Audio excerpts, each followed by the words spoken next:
7 محرم الحرام 61 ہجری کربلا کی تاریخ کا وہ سیاہ ترین دن جب کائنات کے سب سے بڑے سخی اور نواز رسول صلی اللہ علیہ وآلہ وسلم کے معصوم بچوں پر پانی بند کر دیا گیا۔ عبید اللہ بن زیاد نے خط لکھا کہ حسین علیہ السلام اور ان کے ساتھیوں کو پانی کا ایک قطرہ بھی نہ ملنے پائے، لیکن جب خیموں میں بچوں کی پیاس حد سے بڑھ گئی تو شیر خدا کے بیٹے غازی عباس علمدار علیہ السلام نے باطل کے سپاہیوں کا گھیرا توڑ کر فرات سے پانی لانے کا وہ تاریخی کارنامہ انجام دیا جس نے دشمن کے حوصلے پست کر دیے۔ آخر ابن زیاد نے پانی بند کرنے کا حکم کیوں دیا اور کربلا کی اس پیاس کے پیچھے باطل کی کیا فکری شکست تھی؟ آئیے جانتے ہیں آج کی اس ایمان افروز قسط میں۔ السلام علیکم، آپ دیکھ رہے ہیں ورلڈ ہیریٹیج ٹی وی اور ہماری خصوصی دستاویزی سیریز قافلہ حریت مدینے سے کربلا تک۔ پچھلی قسط میں ہم نے دیکھا کہ کس طرح 3 محرم کو عمر بن سعد کا لشکر کربلا پہنچا اور حضرت امام حسین علیہ السلام کے ساتھ ابتدائی فکری مذاکرات ہوئے۔ آج کے اس 8ویں قسط میں 7 محرم الحرام کو ہونے والی پانی کی بندش اور حضرت غازی عباس علمدار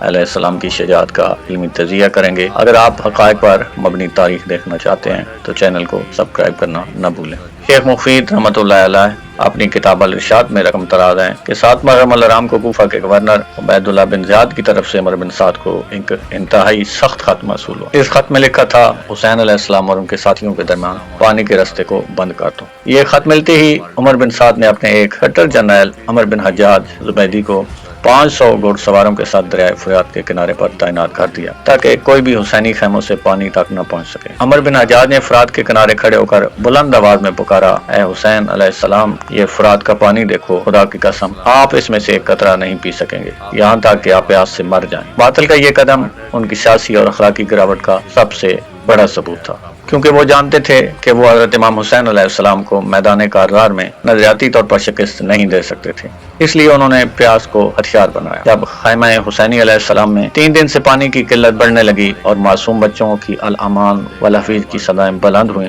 تو حضرت امام حسین علیہ السلام نے اپنے بھائی اور فوج کے سپہ سالار حضرت عباس بن علی علیہ السلام کو بلایا۔ آپ علیہ السلام نے حضرت غازی عباس علیہ السلام کو 30 سواروں اور 20 پیدل مجاہدین کا ایک دستہ دے کر رات کی تاریکی میں فرات کی طرف روانہ کیا اور ان کے ساتھ 20 مشکیزیں بھی بھیجے۔ حضرت عباس علیہ السلام کے ساتھ اس دستے کی قیادت حضرت نافع بن ہلال رضی اللہ تعالیٰ عنہ کر رہے تھے۔ جب یہ سرفروش فرات کے قریب پہنچے تو عمر بن حجاج نے راستہ روکنا چاہا اور پوچھا، تم کون ہو؟ حضرت نافع بن ہلال رضی اللہ تعالیٰ عنہ نے جواب دیا، ہم رسول اللہ صلی اللہ علیہ وآلہ وسلم کے قریبی ہیں، ہم اس پانی کو پینے آئے ہیں جسے تم نے ہم پر بند کیا تھا۔ دشمن نے کہا، تم پی سکتے ہو مگر حسین علیہ السلام کے لیے نہیں لے جا سکتے۔ حضرت نافع رضی اللہ تعالیٰ عنہ نے گردار آواز میں فرمایا، خدا کی قسم حسین علیہ السلام پیاسے ہوں اور ہم پانی پی لیں، یہ ہرگز نہیں ہو سکتا۔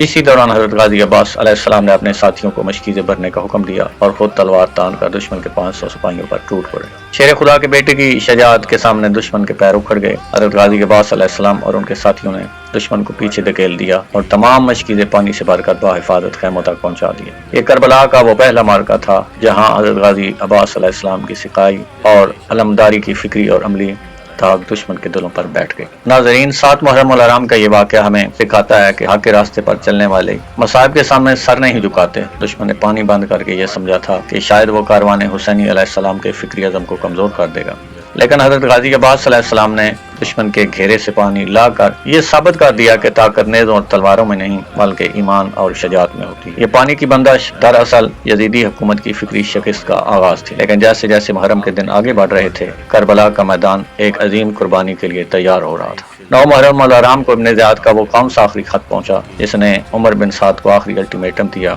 اور شمر ذیل جوشن نے خیموں کے قریب آ کر حضرت غازی عباس علیہ السلام کو کون سا امان نامہ دیا جسے حضرت غازی عباس علیہ السلام نے ٹھکرا دیا، یہ سب ہم جانیں گے اگلی قسط میں۔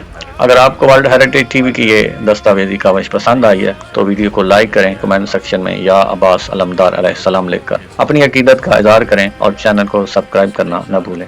اگلی قسط کے لیے اجازت دیجیے، اللہ حافظ۔